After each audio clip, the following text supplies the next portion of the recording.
মাদ্রাসার জমি জবরদখল থেকে রক্ষার দাবিতে মানববন্ধনের পর সংঘর্ষের ঘটনা ঘটেছে।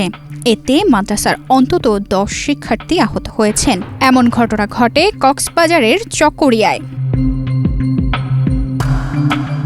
বুধবার মাদ্রাসার জমি রক্ষার দাবিতে শিক্ষার্থীরা মানববন্ধন করেন। মানববন্ধন শেষে ধলুবিবির লোকজন এসে মাদ্রাসার শিক্ষার্থীদের উপর হামলা চালায় বলে অভিযোগ উঠেছে।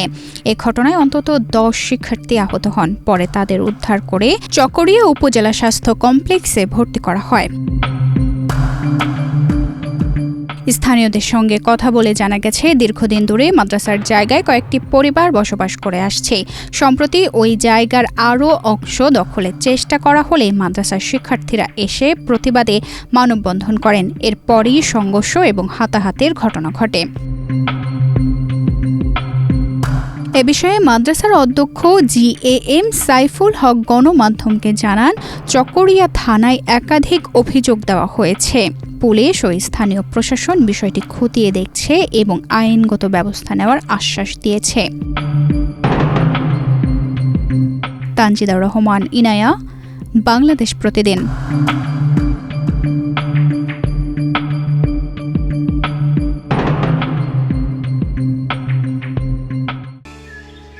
জায়গা কেনার পর কোনোদিন ভাবিনি বাড়ি দেখে যেতে পারবো। বাবা, তুমি করেছো জমি আর আমি করলাম বাড়ি। এখন থাকবে তোমার নাতি। বসুন্ধরা সিমেন্টের দৃঢ় গাঁথুনি গড়েছে 3 প্রজন্মের এক ঠিকানা। শক্তির মানদণ্ডে উত্তীর্ণ বসুন্ধরা সিমেন্ট। বসুন্ধরা সিমেন্ট, প্রজন্মের বন্ধন।